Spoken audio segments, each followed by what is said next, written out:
आज supreme court ने एहसास करा दिया केंद्र सरकार को कि गलत है केंद्र सरकार। 100% एहसास तो है ही, तभी तो अपने आप ही कह दिया हम नहीं करेंगे, जब मैं टाइम दे दो हम ऐसा नहीं करेंगे वैसा नहीं करेंगे, डी नोटिफाई नहीं करेंगे, कलेक्टर जो कर रहा है वो काम अब ये नहीं करेगा।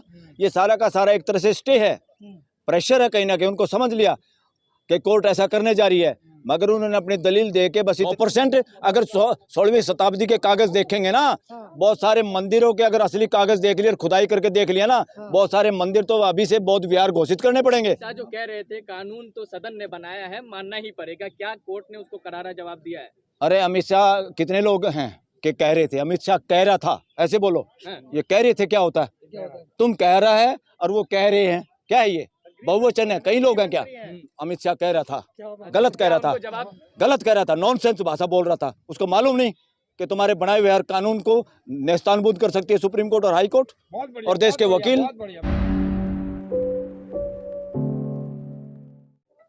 सर ये बताइए कि जो आज सुनवाई की गई है, किसकी हार किसकी जीत को मान करके देखा जा रहा है? किसकी हार? देश की जनता की जीत, देश के मालिकों की जीत। और किसकी हार किसकी जीत? ये कोई वो थोड़ा है, क्या नाम है, जुए का गेम थोड़ा है। न्याय में सबकी जीत होती है, अगर न्याय होता है उसमें कोई हारता नहीं, अन्याय में हार और जीत होती है।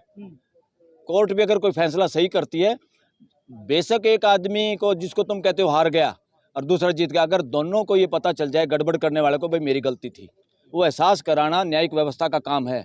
न्यायिक व्यवस्था का काम हंटर चलाना नहीं है।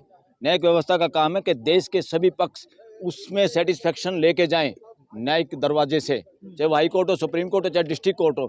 और वही काम पार्लियामेंट को करना होता है।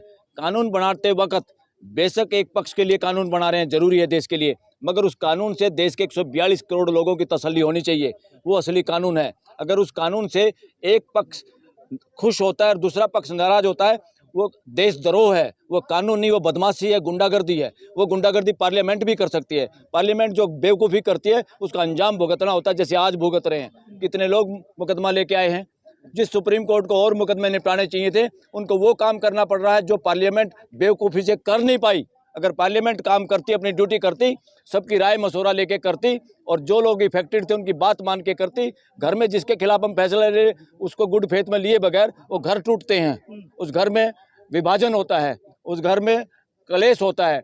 इसी तरह से पार्लियामेंट भी एक घर है और उस घर को चलाने वाले हमारे जो पार्लियामेंटेरियन, उनकी ड्यूटी बनती है कि हम जो भी फैसला ले उसमें पूरे देश में शांति और अमन बढ़ना चाहिए, घटना नहीं चाहिए। यहाँ तो घट गया, इसमें अब मैं भूल जाऊंगा, वरना एक मैं निवेदन कर लूं अपने मुसलमान समाज से, भाइयों से, कोई ऐसा काम मत करिए। जैसे किसानों ने 13 महीने 700-800 से भी ज़्यादा किसान शहीद हो गए और कानून वापिस हुआ देश के अंदर। अगर वो उस वक़्त किसान वो लोग थे, सारे मजबूत लोग थे, जो सरहदों पे भी जिनके बच्चे लड़ते हैं, जो आज़ादी की लड़ाई में भी लड़े, और आज जब राइट टू एक्सप्रेशन, तानाशाही के खिलाफ भी वही लोग लड़े सबसे पहले इस देश में। बाकी देश की हिम्मत टूट चुकी थी। आज यही काम मुसलमान समाज को करना है और उस सब लोगों को करना है जो हितैषी हैं कि मुसलमान समाज के साथ न्याय होना चाहिए। एक भाई के साथ अन्याय पूरे देश के साथ अन्याय है, एक के साथ न्याय सबके साथ न्याय है। इसलिए बहुत ज़रूरी है कि कोई भी ऐसा काम ना करे। इनको शासन मानसिकता वाले लोगों को, कट्टरवादी मानसिकता वाले लोगों को, वर्णवादी मानसिकता वाले लोगों को बहाना ना मिल जाए हिंसा करने का। इसलिए हमारी सबकी ताकत इकट्ठा पॉजिटिव रहना और कोर्ट में अपनी दलील रखना और शांति बनाए रखना सबसे मजबूत हथियार है। इसलिए कोई बहाना मत देना ताकि ये दुष्प्रचार करे देश के अंदर कि देखो हिंदुओं तुम फेवर में खड़े हो मुस्लिम समाज के और ये बदमाश लोग हैं, ये हिंसा कर रहे हैं। ये हिंसा बहुत छोटी चीज़ है, इसके लिए ये काफ़ी लोगों को मरवा सकते हैं जिसके हाथ में ताकत है, और बदनाम भी कर सकते हैं। मीडिया भी इनके हाथों में, गोदी मीडिया। तो इसीलिए शांति से पूरा देश आपके साथ है, जायज़ बात के साथ है, इस अन्याय के खिलाफ है पूरा देश। और जो थोड़े से कट्टर हिंदुओं को छोड़ के बाकी कोई इस बात के साथ नहीं है कि किसी के साथ अन्याय हो। मुसलमानों को सड़क पर आना चाहिए, क्या कहेंगे? सड़क तो हमारी साझली है, जब उसकी आवाज़ कोई ना सुने सड़क पे आने से कौन रोकेगा? तो राइट टू एक्सप्रेशन है, अपना विरोध प्रकट करने का एक तरीका है, मगर वो कानून के दायरे में होके। मगर अब सरकार का जो रवैया है ये ब्रिटिश हुकूमत से भी ज़्यादा खतरनाक तरीका है। ये लोग जंतर मंतर पे भी, दिल्ली में भी लगातार धारा 144, 163 लगाए बैठे हैं। ये धारा 44 अंग्रेजों का इस देश को गुलाम बनाने के लिए, राइट टू एक्सप्रेशन, उनका आवाज़ बंद करने के लिए ये धारा थी। ये धारा करनी चाहिए थी तो कैंसिल, किसी भी सरकार ने कैंसिल नहीं की, मगर अब ही इन्होंने सबसे ज़्यादा दुरुपयोग उसका किया और कर रहे हैं। इसलिए लोगों को जरूरत पड़े तो प्रदर्शन जरूर करने चाहिए, उसको कोई रोक नहीं सकता। सर 2019 में सीए के खिलाफ भी बड़ा शांतिपूर्ण प्रदर्शन हुआ था जी, लेकिन उसे मोड़ कुछ और दिया गया। उसको मोड़ दिया गया, उसको तानाशाही से दबाने की कोशिश की थी और कई युवा अभी भी जेल में उस वक्त के लोग हैं। और इसका हम बार बार कहते हैं, जो लोगों के ह्यूमन राइट, जो कोई भी एडवोकेट जो राइट टू एक्सप्रेशन किसी संविधान के द्वारा ही दिया हुआ अधिकार नहीं है, ये प्रकृति से मिला हुआ अधिकार है। किसी की आवाज़ बंद करने का मतलब है अस्तित्व के को चैलेंज करना, अस्तित्व के नियमों की उल्लंघना करना। अस्तित्व ने आदमी को बोलने के लिए बनाया। आज सुप्रीम कोर्ट ने एहसास करा दिया केंद्र सरकार को कि गलत है केंद्र सरकार। 100% एहसास तो है ही, तभी तो अपने आप ही कह दिया हम नहीं करेंगे, जब हमें टाइम दे दो हम ऐसा नहीं करेंगे, वैसा नहीं करेंगे, डी नोटिफाई नहीं करेंगे, कलेक्टर जो कर रहा है वो काम अभी नहीं करेगा। ये सारा का सारा एक तरह से स्टे है, प्रेशर है कहीं ना कहीं। उनको समझ लिया कि कोर्ट ऐसा करने जा रही है, मगर उन्होंने अपनी दलील दे के बस इतनी जान बचा ली आज कि भाई वो डायरेक्ट स्टे ना किया जाए। मगर मुसलमान को खुश होना चाहिए, बात पूरी कर लीजिए। यह बात मुसलमान की और देश के नागरिक, इस देश के नागरिक की बात है, खाली मुसलमान की नहीं। अब ये मुसलमान के साथ अन्याय का मतलब ये नहीं है कोई दूसरे देश, हम ये इस देश के दूसरे नागरिक खुश होंगे। पड़ोसी के साथ अन्याय हो रहा है और सामने वाला पड़ोसी खुशियां अगर मनाएगा तो उसको भुगतना पड़ेगा। सर अगर हम अपने पड़ोसी के साथ, अपने भाई के साथ खड़े हैं तो वो आफत हमारे ऊपर भी नहीं आएगी। न्याय के लिए खड़े होने वाले देश के लोग और देश के ज़्यादातर युवा इसी पक्ष में है, किसी के साथ अन्याय ना हो और पार्लियामेंट कोई कानून समझदारी से बनाए। सुप्रीम कोर्ट पहले भी कह चुके हैं, अभी भी इन्होंने जल्दबाजी की है। ये सारा का सारा पार्लियामेंट का भी मिसयूज कहाँ हो रहा है, सिर्फ इलेक्शन जीतने के लिए और कोई काम नहीं। सर वक्फ के निगरान जो है, क्या उनकी भी इसमें गलती रही है पहले?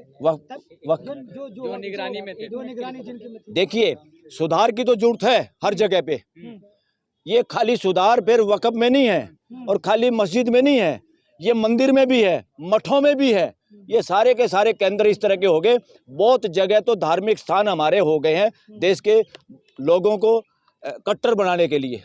साइंटिफिक टेम्पर हमारा संविधान कहता है बनाना है, हमें हिसाब किताब लेना होगा। वो कानून बनाना चाहिए था कि जिसमें मंदिर भी आ जाए, मस्जिद भी आ जाए, गिरजाघर भी आ जाए और मठ भी आ जाए, सब आ जाए, ताकि कोई भी इस देश में मानवता के खिलाफ ना शिक्षा दे सके, ना प्रचार कर सके।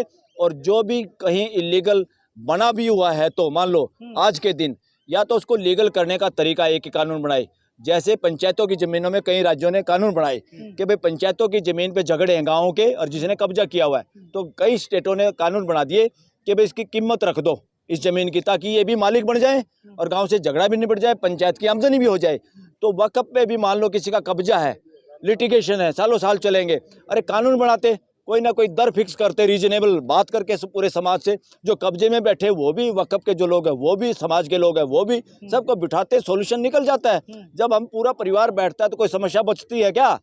गड़बड़ी ये है कि जब हम परिवार को परिवार नहीं समझते, इकट्ठे नहीं बैठाना चाहते, लोगों को हिंदू मुसलमान के चश्मे से देखते हैं। एक ही चश्मा इस देश में चलेगा, मानवता का चश्मा, सिटीजन का चश्मा, भाईचारे का चश्मा। पार्लियामेंट का बनाया हुआ कानून जिससे हमारे देश में फ्रेटर्निटी कमज़ोर होती है, वो पार्लियामेंट का मिसयूज है। सुप्रीम कोर्ट का दिया हुआ कोई भी फैसला जिसमें देश में फ्रेटर्निटी, दिखाना पड़ेगा। सुन लो एक बात क्लियर करूं मैं, देश की पार्लियामेंट, देश की सरकार, bureaucracy, high court, supreme court, किसी के भी काम से देश में फ्रेटर्निटी, भाईचारा कम होता है तो अनकॉन्स्टिट्यूशनल है और संविधान विरोधी है। ऐसे सारे काम संविधान विरोधी हैं और देशद्रोह। लेकिन संशोधन के नाम पर एक बड़ा उल्टा क्लॉज इसमें कि 5 साल नमाजी होने का प्रमाण जो मांगा जा रहा है, उसके बारे में क्या कहेंगे? ये बकवास है। कौन ठेकेदारी देगा भाई? कौन 5 साल से हिंदू, कौन जोत लगा रहा? हम तो बहुत सारे हिंदू हैं जोत और मंदिर में जाते भी नहीं और जाने की जरूरत भी नहीं समझते। मंदिर से ज्यादा ज्ञान मेरा अपना दादा, हमारे बुजुर्ग दे देते, क्या करेंगे मंदिर में जाके? और कुछ किताबें ऐसी जो हमारे समझ में भी नहीं आती। तो क्या इसका हमें जिंदा जो लोग हैं, अच्छे आचरण से जीने वाले जो लोग हैं, उनको फॉलो करने की जरूरत है किताबों से ज्यादा। लेकिन यहाँ से कुछ एडवोकेट निकल रहे थे, वो कह रहे थे कि हिंदू पक्ष की जीत हुई है। क्या लगता है इस फैसले से किसी पक्ष की जीत हुई है? इसमें पक्ष वक्ष तो है ही नहीं कोई। इसमें भारत के एक नागरिक, एक समाज का एक तबका है जो उससे प्रभावित होता है। ये उनकी जीत और उनकी जीत की खुशी में पूरा देश शामिल है, न्याय के पक्ष में पूरा देश है। लेकिन जिस तरीके से इसमें कहा गया है कि अरे बहुत सारे जिसकी बात कह रहे हैं ना, बहुत सारे देश का तो उल्लू बनाया जा रहा है। इस राजनीति ने देश का उल्लू बना दिया। बहुत सारे लोग तो आज के दिन कोई तो बेचारा 80 करोड़ लोगों में शामिल है जिसको निःशुल्क राशन मिल रहा है। कहीं पे किसी का नौकरी कर रहे हैं, ट्रांसफर का चक्कर है, किसी के इंटरव्यू आए हुए हैं, उनको अपॉइंटमेंट का वो है। तो कहीं ना कोई लोग सरकार से जुड़े हुए हैं और हमारा देश इतना कमज़ोर कर दिया, पूरे देश को भिखमंगा कर दिया, पूरे देश को रीढ़ की हड्डी ऐसे टेढ़ी कर दी। और सब लोग सरकार के नॉनसेंस पे और सरकार की बेवकूफ़ियों पे बोलने का हमारा अधिकार भी छीनता जा रहा है। और देश में बोलने का अधिकार और भ्रष्टाचार का जो मेडल है, गोल्ड मेडलिस्ट है भ्रष्टाचार में इंडिया। बोलने के अधिकार के मामले में सबसे घटिया इंडेक्स हमारा, हम सबसे फिसड्डी हैं बोलने की आज़ादी में इस दुनिया के अंदर। इससे साबित होता है कि हमारा तंत्र जिन लोगों के हाथ में, वो नालायक लोग हैं, बेवकूफ़ लोग हैं, नकारा लोग हैं। तो मेजोरिटी के नाम पे कोई ये सोचे मैं राज करूंगा तो वो शासन मानसिकता है। देश में राजशाही नहीं है, देश में डेमोक्रेसी है। और डेमोक्रेसी के असली आधार, असली पावर हाउस देश की 142 करोड़ की जनता है। ना कोई पार्लियामेंट है, ना कोई चीफ सुप्रीम कोर्ट है, ना कोई राष्ट्रपति, ना कोई प्राइम मिनिस्टर, ना चीफ मिनिस्टर।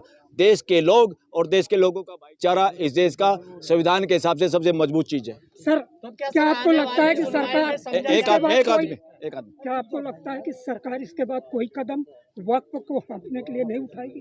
अरे उठाएगी तो पहली बात तो जागरूक होना चाहिए देश को। ये सरकार के भरोसे सोने वाले वैसे ही हो गए जैसे बादशाह और सुल्तान के भरोसे सोने वाले लोग।